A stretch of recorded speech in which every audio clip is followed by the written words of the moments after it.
10 นิ้วตั้งขึ้นวางกิ้วไก่เก้าเกษาแตบไต้พาติตะทะไลรัตนาพันแผ้วผ้าแก้วเจ้าตั้ง3ภาการโดยความเคารพนอบนบปูจาขอย่อมือ10 นิ้วไหว้สาปาลามีธรรมครูบาอาจารย์พระมาคาเถรานุเถระพระเถระพระเจ้าพระสงฆ์ทุกรูปทุกตนโดยความเคารพขอความสุขความสวัสดีจงมีแก่ศรัทธาญาติโยมท่านสาธุชนนักศีลนักบุญทุกท่านณเวลาต่อจากนี้ไปก็ได้มาพบกับรายการสารธรรมยามแลงในช่วงเวลารายการมรดกธรรมพื้นบ้านล้านนาดำเนินรายการโดยอาตมภาพกระผมพระครูสังฆลักษณ์ธนอัตถรัตนสิริวัดหาลีกาลามสันมณะตำบลต้นทงอำเภอเมืองจังหวัดลำพูนในวันนี้ก็เป็นวันพัดที่2 เดือนกันยายนพุทธศักราช2564ก็ได้มาพบกันเป็นประจำทุกวันพัดวันนี้ก็ได้มาพบกันแล้วศรัทธาญาติโยมท่านสาธุชนท่านทั้งหลายในวันนี้ศรัทธาท่านทั้งหลายเราก็ได้มาฟังน้ำฟังธรรมแบบปืนบ้านล้านนาต่อจากวันพัดก่อนในเรื่องมงคล38ฉบับล้านนาวันนี้จะได้นอบน้อมเอาพระสัทธรรมเทศนามงคล38ผูกต้วน5ก็เหลือแถมผูกเดียวเนาะเตือนหน้าก็จะอวสานจบแล้วศรัทธาญาติโยมท่านทั้งหลาย เพราะฉะนั้นศรัทธาญาติโยมที่ได้ติดตามรับฟังในหลายคลื่นหลายสถานีที่ได้รับสัญญาณก็สาธุอนุโมทนากับศรัทธาทุกท่านที่ได้เปิดเครื่องวิทยุสดับรับฟังตลอดถึงศรัทธาญาติโยมก็สามารถสดับรับฟังผ่านทาง Facebook ไลฟ์ได้ใน Facebook ชื่อว่าสาธุเจ้ารัตนสิริภิกขุก็สามารถเข้ามาฟังได้ในการถ่ายทอดทางระบบ Facebook สามารถรับฟังได้ในระบบอินเทอร์เน็ตได้เอาละเนาะศรัทธาญาติโยมท่านทั้งหลายบ่ฮือได้เสียเวลาก็เชิญจวนป่อออกแม่ออกศรัทธาญาติโยมท่านสาธุชนนักศีลนักบุญทุกท่านได้ตั้งอกตั้งใจสดับรับฟังพระสัทธรรมเทศนาแบบพื้นเมืองเหนือมงคล38เป็นลำดับต่อไป นะโมตัสสะภะคะวะโตอะระหะโตสัมมาสัมพุทธัสสะตะโปนจาพระมาจาเลญัญจาเลญาสัญจานาตาสันนังเนปานาสาสัจจิเกเรญาจาเอตัมมังกัลละมนตัมมันเตสันตัมวนโดลาสัมปนเดสัตทั้งหลายตั้งยิ่งใจมวลหมู่จงดักอยู่ดับฟังมังกาลังยังมังกาลาธรรมอันภาเสดปาคือเกินสวรรค์สันเด อันพระโมเนติไว้เตสันนาไว้เดิมมาบัดนี้แหละนาตาโปจะยังมีมังกัดละธรรมแถมประการหนึ่งสายจงจำไว้เป็นตามาโนนสาหนุ่มเท่าใครเตียงเต้าเจยบานสุขสำลานจะเนตาจากนี้เมืองโคนได้เอาตนไปเกิดในจันฟ้าเลิศเมืองสวรรค์จงปากันก่อสร้างอย่าละกางวางตามยังตาปะธรรมกุลใหญ่จริงจากได้ดังขาเนงแลนะแม้นมีผู้ขายคู่มากล่าวโอขายกรรมว่าตามปาตามนั่นสายคือหากมาได้อันใดโพจากใครเก่าแก่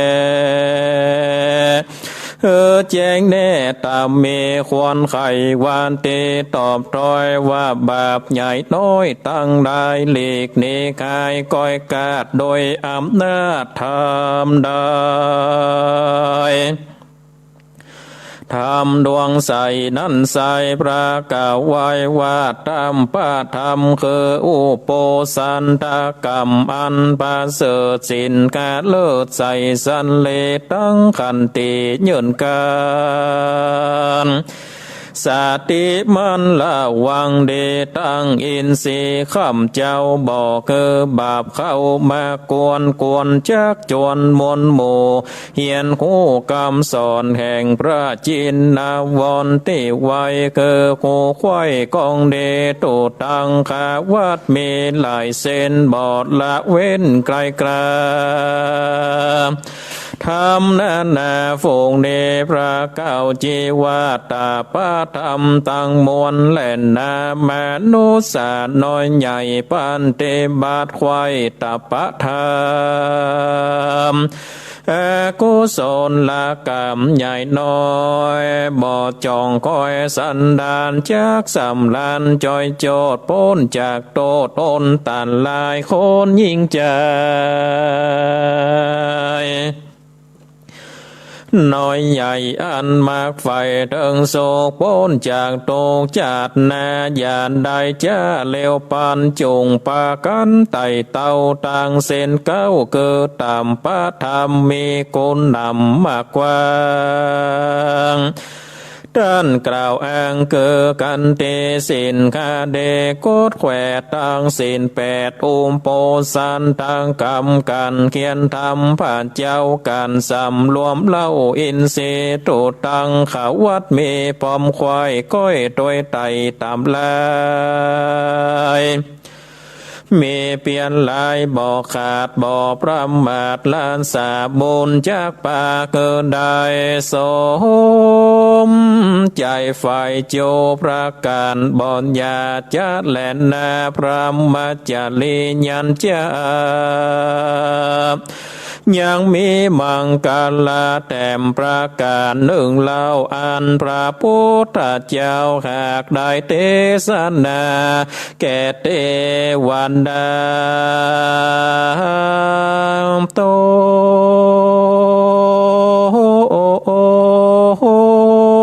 วิเศษมาจากเขตสวรรค์พระมัจจาเลยัญจาคือการปันติบาตอันผาเสดเป็นมงคลเลิศน้ำแนมแก่เทวดาฝั่งฟ้าคนโลกนายิ่งใจการเกิดใหม่ฝ่ายคอยใครเจริญนาจอยเจยบานจงนมัสการจำไว้ยังมงคลโกนใหญ่เกิดพระมาจาเลญญาณธรรมอาการว่าจำจื่อใดเกิดใดปฏิบัติไตโดยไปเตียงจักสมใจ ฝ่ายอ่างบ่อเวทว่างเสียโจมบ่อนหยาดจันแล่นนาอันว่าพระมาจาลิญญาธรรมนั่นใสเกิดกากใดอันใดอาจารย์ไขเก่าจีเกิดแจ้งที่ต่ำเมว่ากองวัดเดพาเสดปาละเกิดนำหน้าเจือพระมาจาเลญาตามนั้นสายสังวิภาคไว้เสปการเกิดตานังคือตันบอกขาดตัง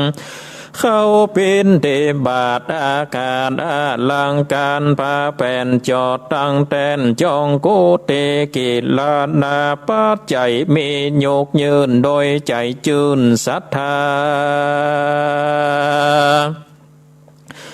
ตานมาลาดอกไม้โตบเตียนใต้โคมไฟที่อาสาไหลจอดยางสาโทมกังบางบนสามป่านต้นเกิบกวานเครื่องแต้มอ่านเฮียนธรรมยวนยันนำยกยืนด้วยใจเจิญยินดีสาธามีบอกขาดตามโอกาสเติงตันพิจารณาคารแจ้งเทไลตาเนเนกายชื่อว่าพันภายเต้วต้องเข้าสู่ห้องกองธรรมคือพระมาจาเลญกาม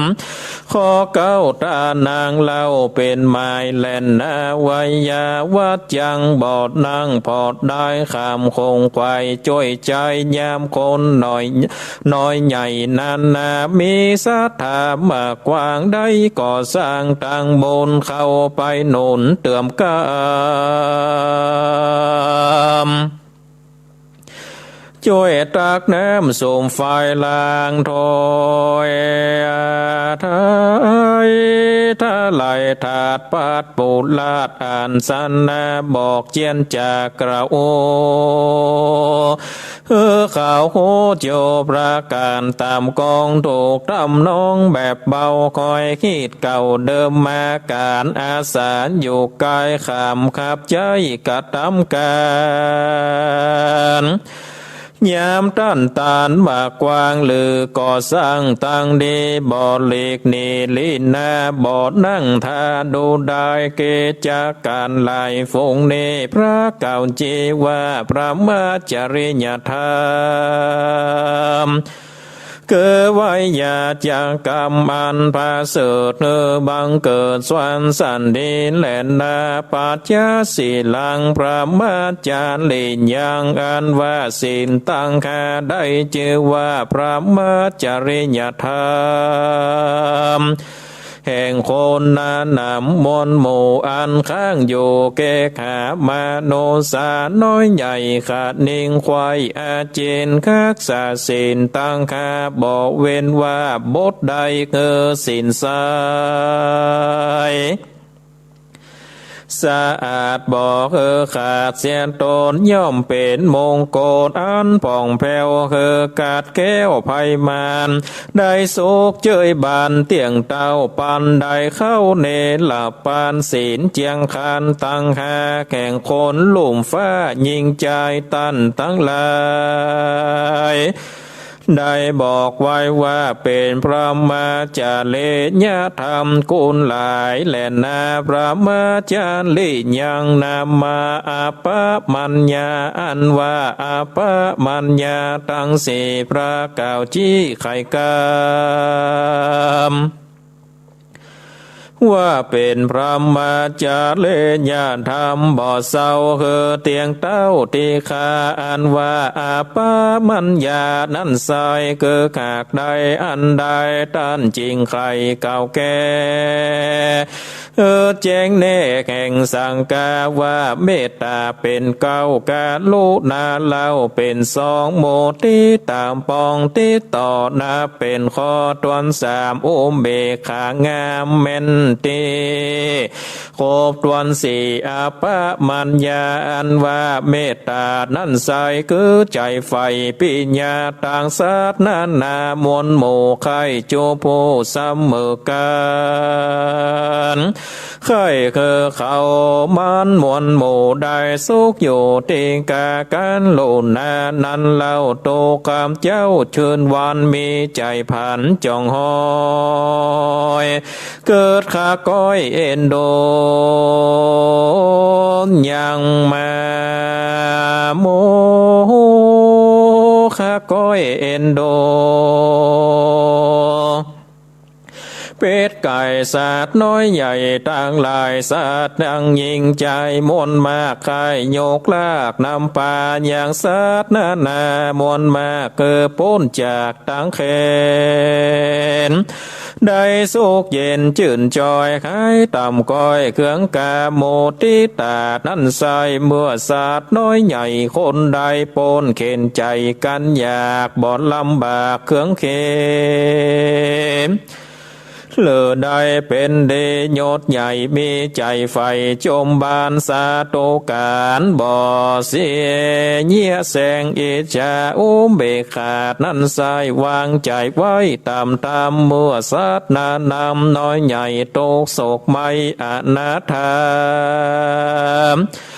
หันกับตาแต่ใสช่วยบอดได้เหลือใจก็วางไปบอดจ้ายังทำอันกระเบกขาว่าสัมเปสัตตากรรมมาสกาคนตีดังนี้เป็นกาวว่าคนโหน่มเท่ายิ่งใจสัตว์ต่างหลายมวลหมู่อันข้างโยสงสารจากสำลานคำเจ้ามูลมองเต้าเป็นดีหรือเครื่องขีกันอยากตกลำบากนเกิดจากกรรมแต่นไทยได้สร้างไว้ไผ่มันยามบุญต้นจ่องคอยยามจืนจ้อยเจยบานยามบาปานมาควายย่อมเอาไม่ตานาใจบ่มีภายจากอาตาคือขาดเวรกรรมคือตามธรรมดังนี้ท่านกล่าวจีว่าเบกขาดและนาอาปะมัญญานิสัยอานิสงส์ใหญ่หลวงลายการคนยิ่งใจน้อยใหญ่ปานเตบาทได้ตามกองบ่อเกมองหม่นเศร้าอยู่เตียงเต้าตีขากาดมรณากาภาคตายละจากเมืองคนยอมเอาตนไปเกิดในเทพเสดเมืองพรหมและนาพระมจารียังนามาเทตนาเวรันเตแถมประกาศหนึ่งโสดเล็งขันโตดกรรมโคนปัญญาโนนำพากดเว้นจากเมตุนธรรมได้ชื่อว่าพระมัจจาริยกรรมผ่องแผ้วปากาศแก้วภัยมานสุขสำลานเตียงมานปาหลอดจันเมืองพรหมและนาพระมาจาริยังนามาสันตาวาสันตาโตโสแถมประกาศหนึ่งสายคนโลกไทยยิ่งใจบ่อตานหาหลายโลภมากบ่อเล่นจู้จากเสียกันเต้าแปงปันจื่นโซกับด้วยโกผัวเมียบ่อละเสียมแบบเบาจากกีดเก่ากองทำชื่อว่าพระมาจาเลญกรรมอันพาเสดบังเกิดสวรรค์สันดีและนาพระมัจจาริยังนามาเวริยังการกระทำเปลี่ยนจันใจเพื่อคือได้โลกุนตละธรรมก็เป็นพระมัจจาริยกรรมแต่ละอันพระพุทธเจ้าขากได้เตสนาว่าเพนาเมโคปานาคังสาเลปุนตาดังนี้เป็นต้นสาเลปุตตะดุรา สาเลบนตนบุญกว้างนั่งอยู่ข้างปางขวาเบานี่นายอมหูเขาได้อยู่พระมาจะเล่นอย่าทำอันจับนำต้วนเตโดยองค์สี่ประการจริงเกิดยันผ่องแผ้วถันลัดแล้วสอนธรรมย้อนพระมาจะเล่นอย่ากรรมองค์อาจคือบอกขาดเสียเปลี่ยนดังนี้แหละนาพระมาจะลิยังนามาอันยังขี่โกมอุโปสันโตอันว่าอุโปสันตาเสนโคตแขวดมีองค์กาแปดปังการคนศรัทธาหารน้อยใหญ่รักษาไว้ตามธรรมนาเป็นพรหมจาเลยกรรมแต่โสดปาปนโตดเครื่องเกดังพระมุนีติไว้ไขบอกเล่าเตสันนาวากิเนนะพระมาจาริเยนะดังนี้เป็นต้นพรหมจาเลญาธรรมตามต้อยบอกกันนาโกเสียตนเกิดเป็นคนไปนาย่อมเป็นเจ้าฟ้าขอคำพระมาจาเลญาธรรมบ่อต่ำบ่อสูงล้ำปานกลางย่อมเป็นตั้งคือใดเกิดเป็นเทพปาไทยเมืองสวรรค์พระมาจาเลญาธรรมจันยอดปาเกิดลอดเนลปานเสนเจียงคานตั้งแปดอันโคตแขวดเป็นอุโปสันทัต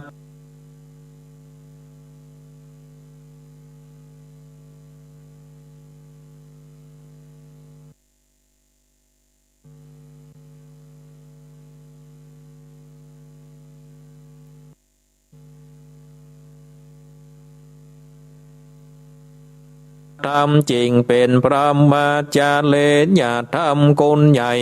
ปะทานบอกไว้เป็นหมายว่าอาเรญามากลายโกนเขตกงกาบอดจันลาแก่เท้าโศกเตียงเต้านานนำชื่อว่าเป็นพระมาจา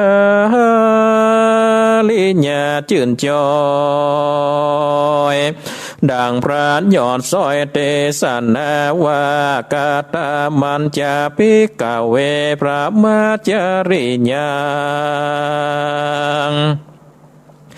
ดังนี้เป็นต้นเพลงกาเวโดลาเบโกตังหลายอันเป็นสายอันเลญาจาเจือนักพระทาลงธรรมอันว่าพระมาจาเลญากรรมนั้นใสเกิดกากใดอันใดเก่าจะไข่ก่าวแสงโคแจ้งตามเมจงฟังเดโกดแขวดอันว่ามากกาแปดประการเป็นดังยันใหญ่กว้างปาคามตาตั้งนาเทมีสัมมาเทนเทเป็นเก้าสัมมาสัมมาทิเล่าเป็นปลายเขาขากหมายจื่อไว้ว่าเป็นตังใหญ่กุลนำเป็นพระมาจาเลญะธรรมผ่องแผ้วปาคือแล้วมันโนในแหล่นาคนยิงใจหนุ่มเท่ามาไข่เข้าสู่เนลปานคืนสู่ญาณเล่มกว้างอันต้านอ่างกฎหมายเกิดมากาตั้งหลายตั้งแปดอันต้านแขวดเป็นตาบ่วางละไว้ปฏิบัติควายตามมีสัมมาทิฏฐิเป็นกาวถ้าหลับต่อเต้าโซนปลายคนยิงใจนั้นเล่าพระเป็นเจ้าตาลงถามย่อมไข่กรรมเรียกร้องว่าตั้งอยู่ของพระมาจาริญาธรรมแอนนิสงนำมากกว่างบ่อาจอ้างกานานแหล่นาพระมาจาริญาสานสนางแถมประการหนึ่งเล่าคำสอน แห่งพระบนถ้าเจ้าต่างหลายจัดนับหมายทวนที่84,000ขันสังกาการเสียงขอดนับเป็นยอดศาสนาคืออันเทสิขาสามสาวบททวนเก้าชื่อว่าศีลาสิขาบททัดมานั่นใสคือขากใดอาเทจิตตาสิขาบทต่อแม่สุดซอยมีชื่อว่าอาทิปัญญาสิขาโอวาทานุศาสตร์คือคำสอนแห่งพระจินนาวรเป็นเจ้ามีมากเต้าปันใดจากหน้าไปหลายหลากบ่พ้นจากอาทิสิขาแถมประการนี้นาเป็นเก้าจากอื่นเข้ามาจอมสังรวมล้อมเมียนจอดนาเป็นยอดกองธรรมชื่อว่าเป็นพรหมาจารเลญกรรมแต่โสดปาเกอปนโตตนตะลายคนลวงลายน้อยใหญ่เอาใจใส่ปานเตบาตามอย่างสิขาสามฝงเนตันกล่าวเจไข่กรรมว่าปเตบาพระมาจารเลญกรรมพาเสดอานิสงส์ได้เกิดลวงลายและนาเลญาสัจจานาตาสานางเตวาเต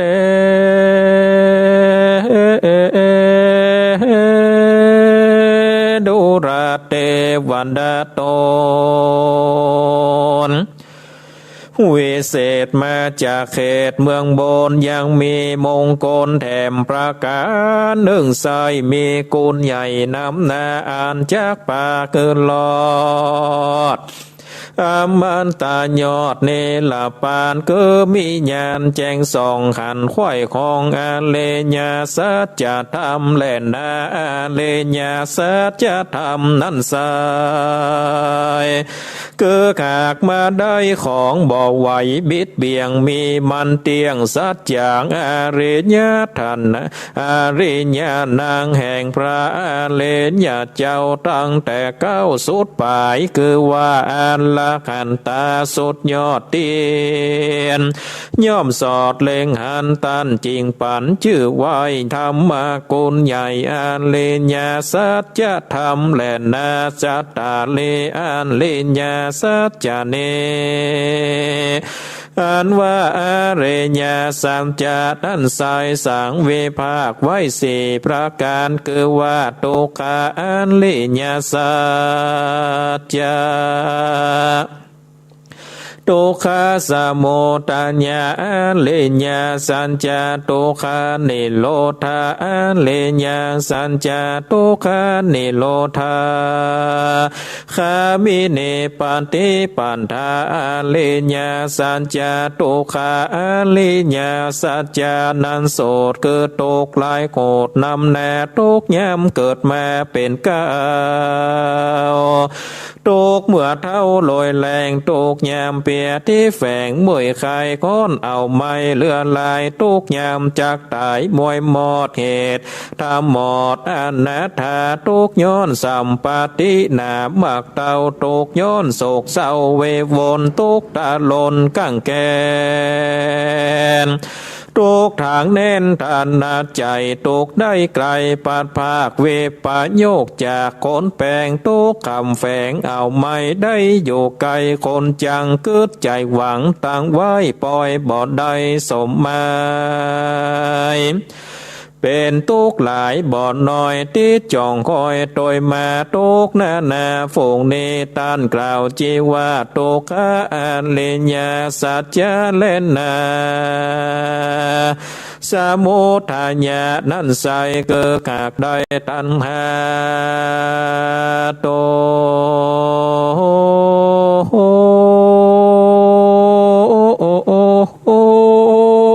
จากป่าโตค้อนเกิดเกินซ้อนลวงลายกันตันหายก้อยกาดโตก็ขาดหายเน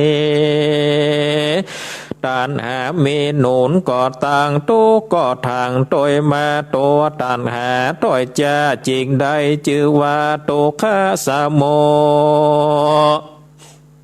ทายาเรญาสัญจาแลนาธรรมอันใดนั้นเล่าตัดหาเก้าตันหาคือไก่กาก้อยกาดหมดเสียงขาดสันดานทำเจียงขาดนั่นใสมีชื่อไว้ว่าโตคานิโรธาอาเลญาสัจจาแลนากองวัดใดวิเศษป่าเข้าเขตเวียงนิพพานพ้นยังมันต่อยจ้าคือบาปกราตัณหาเป็นมากาสื่นแต่บ่เว้นเวตังใดกันเตียวไปบ่จอดจริงจากลอดเนลาปานสุขสามลานเตียงตาบ่อโศกเศร้าขี้โคมกองอุดมนิสัยมีชื่อไว้ว่าโตคานิโรธาอริยปันติปันธาเลญาสัจจะแลนาอันว่าทุกขมิเนปฏิปันธาอริยาสัจจะนั้นใส่เกิดขากได้มากะแปดประกาศอันอุลานบ่อเศร้าบทตวนเก้าชื่อสัมมาตินติก็พิจารณาเดแจ้งที่ขันเมนติกองทำหันปาปากรรมใหญ่น้อยว่าเป็นตัวต่อยกาเลขันว่าบุญมีเตียงแต่บาปมีแน่สัจจังจางทุกขังหมัดหมายย้อนบาปไล่มาปานจากสำลันเตียงเต้าย้อนบุญเก่าโดยสัญญองบทวันสองนั้นใส่คือขากได้สัมมาสังกปรบ่ปาโลไม่บอดตาลีสอดขะนิ่งในไข่นิไก่กระพากนี่ละจากกรรมคุณคือต่างบุญบ่ขาดบ่พยาบาทตือเวนบ่เยี่ยเข็นค้อนไม้แก่สัตว์น้อยใหญ่ล่วงลายคือใจหมายดังนี้ขากแมนติสัมมาสังกัมโปแลนามาคาองค์ตวนสามนั่นใสคือขากได้สัมมาวาจาบ่โมสาจุลายบ่ว่าให้คนใดบ่เก็บกรรมไปโสนสอคือตันต่อผิดการบ่จากนั้นแจ้งปล่อยว่าบ่กล่าวต้อยปาโลสัมมากรรมมันโตตวนติตันกล่าวจี้ขีญาว่าบ่ปาลากะญาบ่ขนาปลาเวบ่โมบติข้ามคาอย่างสัตว์ลุ่มฟ้านานาบ่โลภาโลภมากบ่หลักภาคบางอำอย่างของเขาผู้อื่นอันตันบ่ยื่นย่อปานบ่เกินพันเหล่งโลลากเล่นจู้เสียนเสนคนเตียวเด่นน้อยใหญ่กันปาเตบัดใดตามกรรมชื่อว่าสัมมากรรมมันโตและนาสัมมาอาจิโวเป็นมากาองค์ตวนหาคนลุ่มฟ้ายิงใจจ้าคงควายเลี้ยงสายคือต้วยไต่ตำทำตั้งมัวดำถอยจ้าการบาปการนารีบวางลาภาคเว้นนี่จากเสียไกลกันคนใดปฏิบัติใดดังกล่าวไว้ใครมาชื่อว่าสัมมาจิโวและนาสัมมาวายาโมมากะองค์ตวนหกนั่นใสมีเปลี่ยนจะใจตั้งวันเป็นนิรันดร์ข้ามเจ้าเพียนละบาปเก่าปังลังเพียนละวังล้อมไว้บอกคือบาปใหม่มีมาเปลี่ยนสะแหวงหาจุมือยังบุญใหม่คือมีลายบ่อนอยู่ได้ปังเป่าเปลี่ยนคากษาบุญเก่ายาวไปนักผาดไข่เก่าเจว่าเปลี่ยนมีสี่ประการดังนี้แลนาสัมมาสันติมากาองค์ตวนเจ็ดนั้นแล้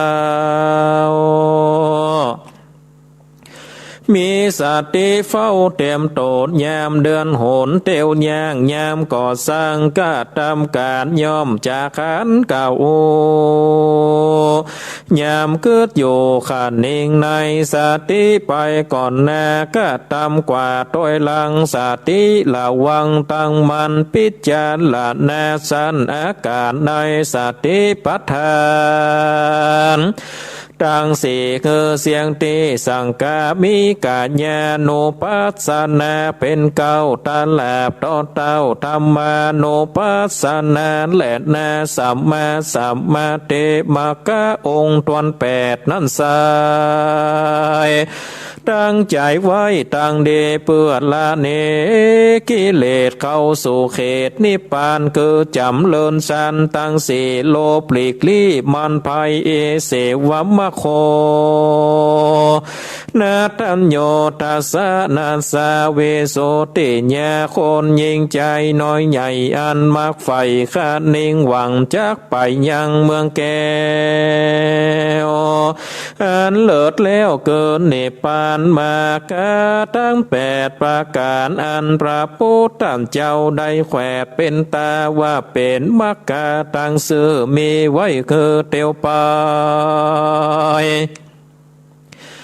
จริงจากไปลอดดังใจสอดคาดนิ่งหมายตั้งหลายนอกนี้บอดใจตีตั้งไปเป็นต่างโกดโกงบ่อตกลงนิพพานและนานิพพานาสัจสิกิริยาจะยังมีมังกลาแถมประการหนึ่งสายจงจำไว้เป็นหมายคนยิ่งใจมากกว้างสมปานสร้างนำหนามีปัญญาแจ้งส่องหูหลอดของเนลปานกิเลสมันดับวอ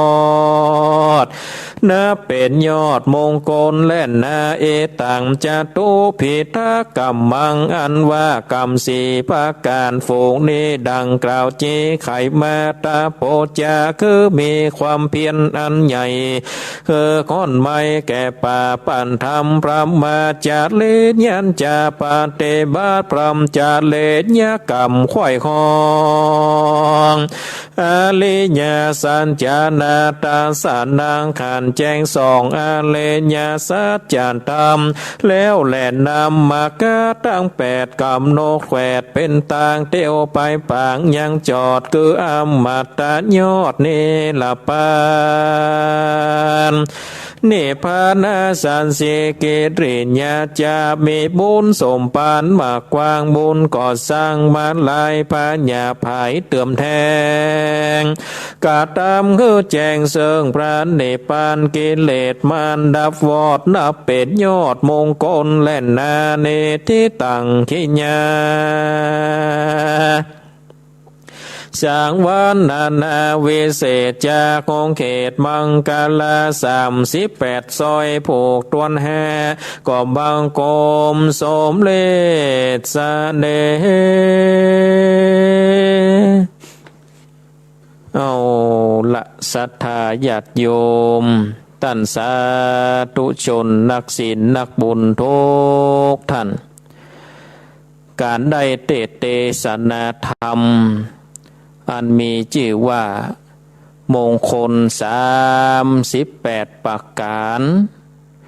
ก็ได้ปริปุณังจบลงไปเป็นที่เรียบร้อยศรัทธาญาติโยมในธรรมผูกต้น5นี้เพิ่นก็ได้กล่าวถึงธรรมที่เป็นมงคลมีอยู่38ประการประการแรกนั่นก็คือตะโปจะคือการบำเพ็ญตบะเนี่ยใดคนเฮาถึงต้องมาบำเพ็ญตบะศรัทธาญาติโยมขั้นใดนั่นเนี่ยเฮาผ่านมาแล้ว30ขั้นก็คือเฮาได้กล่าวมงคลไว้แล้ว30ไปแล้วบัดเดี๋ยวนี้ก็เป็นมงคลที่31เฮาก็จะปะว่านิสัยบ่ดีความประพฤติบ่ดีของตัวเฮาที่จะต้องปรับปรุงแก้ไขให้ดีขึ้นยังมีอยู่แถมนัก บางอย่างที่เฮาได้พยายามแก้ไขปรับปรุงแล้วมันก็ดีขึ้นตามลำดับเฮาเคยโกรธเฮาเคยหันแก้ตัวเฮาเคยมีความอิจฉาริษยามันก็ดีขึ้นเนาะแล้วก็แถมหลายๆอย่างดังนั้นนี่เฮาก็ต้องหาวิธีที่จะต้องจัดการแก้ไขสิ่งที่เฮาจะต้องจำไว้ก่อนก็คือว่า1. เหตุแห่งความประพฤติบ่ดีทั้งหลายล้วนเกิดจากกิเลสที่ซ่อนอยู่ในใจอันที่สองเหตุที่กำจัดกิเลสได้ยากก็เพราะว่าเฮามองเฮาพอบักหันตัวกิเลสอย่างนักก็หันแต่อาการของกิเลสทำให้บ่ฮู้จักกิเลสเป็นอย่างดีบางเตื้อถูกกิเลสโจมตีก็เลยบ่ฮู้ตัวเหตุใดที่กำจัดกิเลสได้ยากแถมประการหนึ่งคือใจของเฮานี่คุ้นเคยกับกิเลสเหมือนว่าเสือคุ้นเคยกับปลาคุ้นเคยกับน้ำปลาเวลาถูกเฮายับป้นจากน้ำนี่มันก็จะดิ้นสุดฤทธิ์สุดชีวิตของมันเพื่อหาทางที่จะเปียกลงน้ำคนส่วนใหญ่ก็เหมือนกันรู้สึกว่าการมีกิเลสเป็นของธรรมดาบางพ่องนี่ก็คักกิเลสพวกที่ขี้เมาก็มาติดเหล้าไผไปดึงออกจากขวดจากเหล้าก็ว่าโอ้บ่ได้เฮานี่ฮักเหล้ายิ่งกว่าเป็นชีวิตจิตใจอันนี้คือมีความคุ้นเคยกิเลสว่าเป็นธรรมดาอันต่อมาคือว่ามีความเฮายังขาดวิธีที่เหมาะสมที่จะกำจัดกิเลสตับบะนี่แปลว่าทำให้ฮ้อนหมายความว่าการเผาการที่ทำให้มันเฮาเผาจากกิเลสการบำเพ็ญตับบะคือการบำเพ็ญเผาผลาญความชั่วคือกิเลสที่อยู่ในจิตในใจเพราะฉะนั้นมงคลที่31คือการบำเพ็ญตับบะนี่ในพระพุทธศาสนานี่มีข้อปฏิบัติที่ภิกษุนิยมบำเพ็ญกันเป็นการฝึกความอดทนเป็นการฝืนความต้องการของกิเลสคือทุดงควัตร13ประการคือเฮาว่าเฮาได้ทุดงตัวเจ้าปากันมาทุดงก็ทุดงนี่คืออันหยังก็อย่างเช่นว่าการใจผ้าบางสกุลเป็นวัดการใจผ้าใดเพียง3ผืนเป็นวัดฉันแต่อาหารที่บินทบาทมาเต้าอ้านเป็นวัดอันนี้ก็คือการได้ฝึกฝนเพราะฉะนั้นเมื่อเขาได้ฝึกฝนนี่ศรัทธาญาติโยมท่านทั้งหลายเฮาก็จะได้มีความอดทนจะได้รู้เหตุแห่งทุกข์แล้วก็มีการสำรวมอินทรีย์พนท้องว่าอินทรีย์สังวรอินทรีย์สังวรคือการสำรวมอินทรีย์คือการสำรวมระวังตนโดยอาศัยสติเป็นตัวกำกับสำรวมอย่างใดอินทรีย์ก็คือว่าความเป็นใหญ่มีอยู่6อย่างคือตาหูจมูกลิ้นกายใจคนเฮานี่ก็เหมือนบ้านมีประตูหน้าต่างอยู่6ช่อง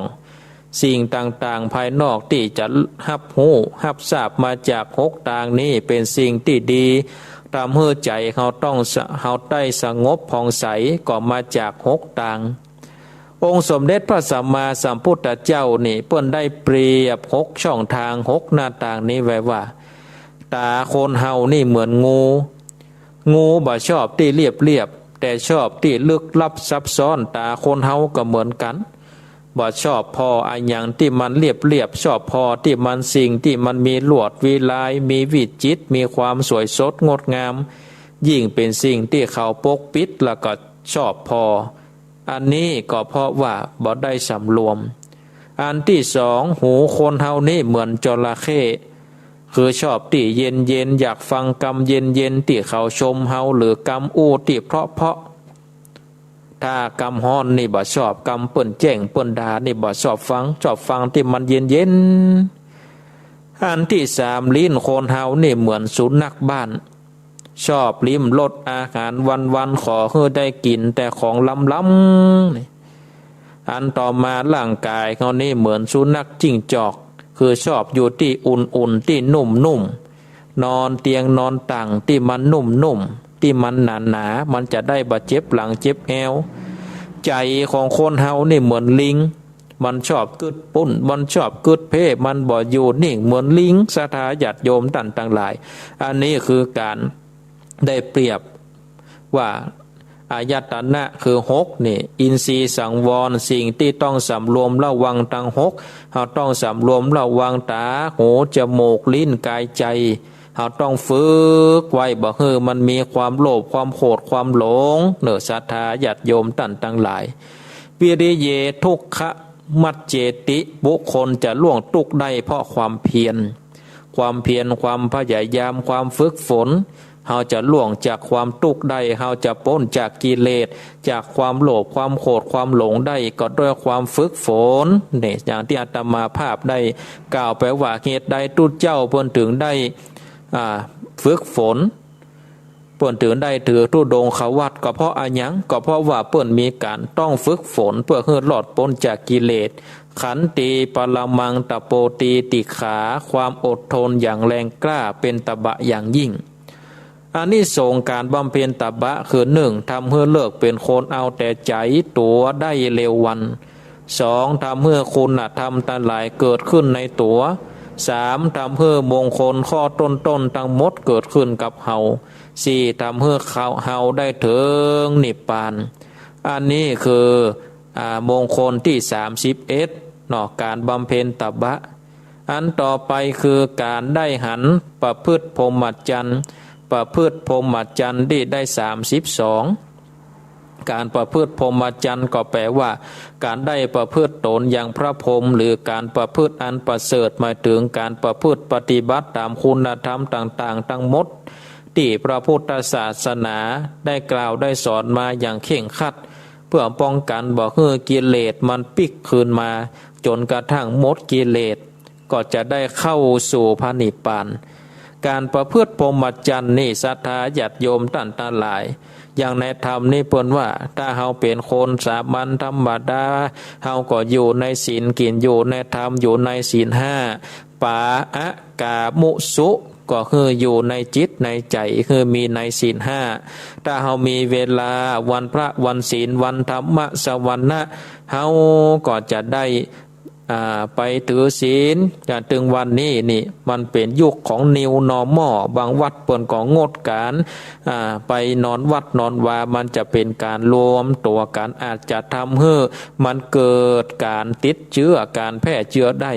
แต่เฮาก็สมาทานศีลอยู่ที่บ้านก็ได้ศรัทธาญาติโยมอย่างน้อยก็คือมีศีล5อย่างน้อยก็คือมีอย่างนักก็คือมีศีล8ศีล8ก็เพิ่มเข้าไปข้อที่3อยู่ได้ประพฤติพรหมจรรย์ข้อที่6งดเว้นจากการกินอาหารกาลโภชนากินอาหารยำเลยเตี่ยงไปเลยเตี่ยงเลยบ่ายไป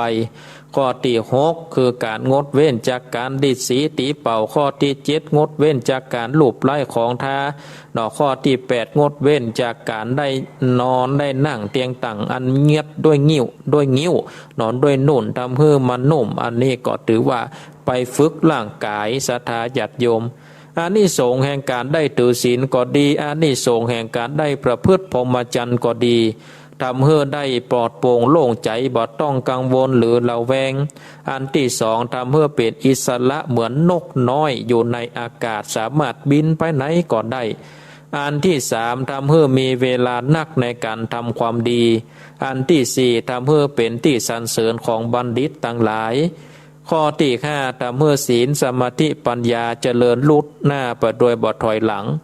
อันที่6ได้บรรลุมรรคผลนิพพานได้ง่ายอันนี้คือการประพฤติพรหมจรรย์ศรัทธาญาติโยมท่านทั้งหลายเพราะฉะนั้นนี่ศรัทธาญาติโยมก็คือได้ประพฤติพรหมจรรย์คือประพฤติพรหมจรรย์แล้วเมื่อได้ประพฤติพรหมจรรย์ก็จะได้ขันธ์อริยสัจศรัทธาญาติโยมท่านทั้งหลายจะได้ขันธ์อริยสัจ4คือทุกข์สมุทัยนิโรธมรรค ซึ่งเป็นความจริงที่คู่กับโลกมาแล้วองค์สมเด็จพระสัมมาสัมพุทธเจ้าเปิ้นก็ได้ตรัสหูยังอริยสัจนี้ทุกข์คือความที่บ่สบายกายบ่สบายใจต่างๆนานาสมุทัยคือสาเหตุที่ทำเมื่อเกิดทุกข์นิโรธคือความดับทุกข์มรรคคือวิธีปฏิบัติเพื่อไปสู่ความดับทุกข์ถ้าจะเปรียบกับโลกศรัทธาญาติโยมท่านทั้งหลายทุกข์ก็เปรียบเหมือนสภาพที่ป่วยเป็นโรคสมุทัยเปรียบเหมือนตัวเชื้อโรคนิโรธเปรียบเหมือนสภาพที่หายจากโรคแข็งแรงแล้วมรรคก็คือยารักษาโรคคือหายคนทุกคนในโลกนี้ก็ล้วนแต่มีความทุกข์เหมือนกันทั้งหมดศรัทธาเหมือนกับคนป่วยแต่บอกว่าเขาได้ป่วยจากอาหยังเป็นสาเหตุจะแก้ไขรักษาเพื่อหายป่วยหายทุกข์ใจได้อย่างใดเพราะฉะนั้นนี่เมื่อเขาหูติไปติมาของความเกิดทุกข์เขาก็จะหูวิธีการดับทุกข์ศรัทธาญาติโยมท่านทั้งหลายเพราะฉะนั้นเมื่อเขาขันอริยสัจนี่ก็เปรียบเหมือนภาษิตที่ว่าเมื่อยังมองบาหันฟังผู้ติดตกอยู่ในทะเลย่อมว่ายวนอยู่ในห่วงทะเลนั้นโดยบ่ฮู้จุดหมายฉันใดเมื่อยังมองบาหันอริยสัจบุคคลก็ย่อมเวียนว่ายแต่เกิดในทะเลทุกข์แห่งวัฏสงสารโดยบ่ฮู้จบฮู้สิ้นเพราะฉะนั้นนี่ถ้าเฮาฮู้ความเป็นทุกข์ฮู้ว่าเฮาเป็นทุกข์เพราะอาหยังเฮาฮู้แล้วเฮาก็สมควรที่จะ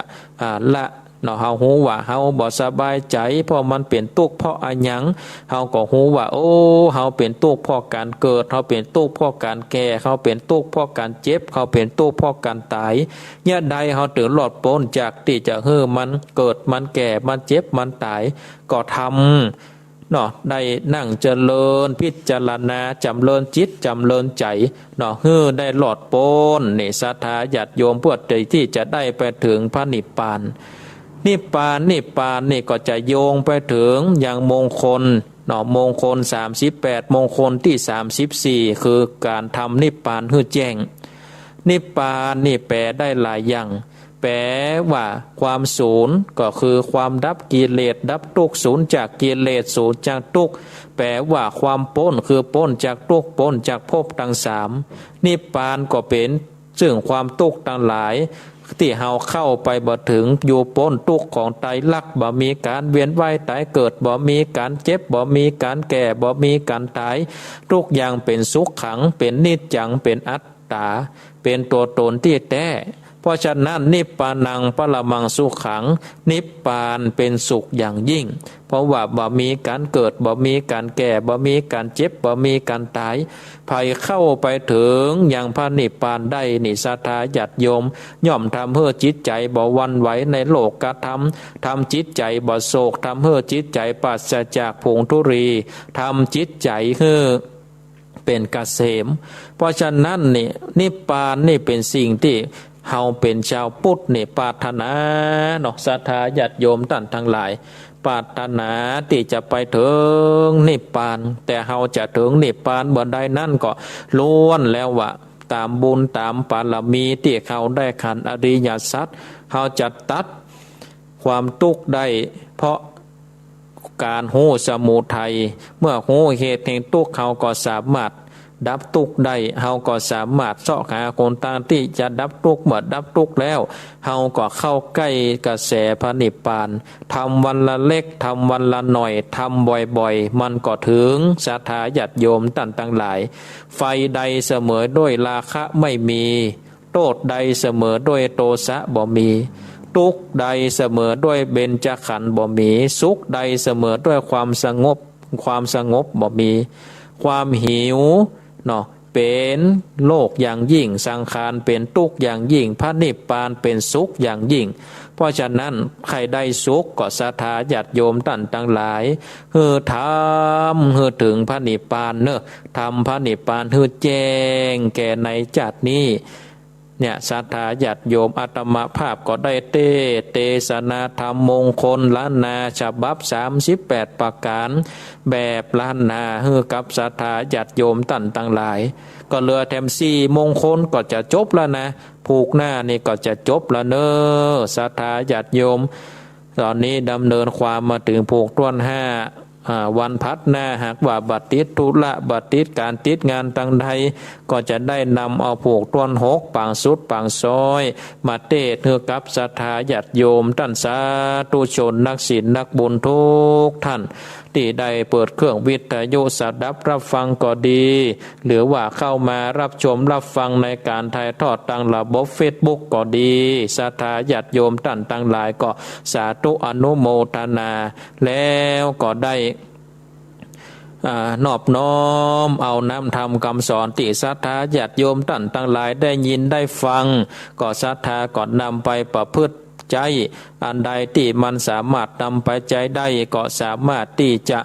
นำไปใจได้อันใดที่มันบ่เหมาะบ่ควรก็เอาขว้างละไว้เหียศรัทธาญาติโยมท่านทั้งหลายเอาละเนาะอาตมาภาพก็ได้นำเอารายการมรดกธรรมลำกำเมืองปืนบ้านล้านนาอยู่กับศรัทธาญาติโยมก็ใกล้จะหมดเวลาแล้ววันนี้อาตมาภาพก็จะขอนำเอารายการได้ลาจากศรัทธาญาติโยมท่านสาธุชนนักศีลนักบุญทุกท่านไว้เพียงเท่าอีก่อนวันพัดหน้าเวลา 15 นาฬิกาถึง 16 นาฬิกาก็มามาพบกันทำไมเนอวันนี้ขอนำเอารายการมรดกธรรมพื้นเมืองในรายการสารธรรมยามแรงได้ลาจากศรัทธาญาติโยมท่านสาธุชนนักศีลนักบุญทุกท่านไว้เพียงเท่าอีก่อนขอความสุขความสัสดีจงมีแก่ศรัทธาทุกท่านทุกคน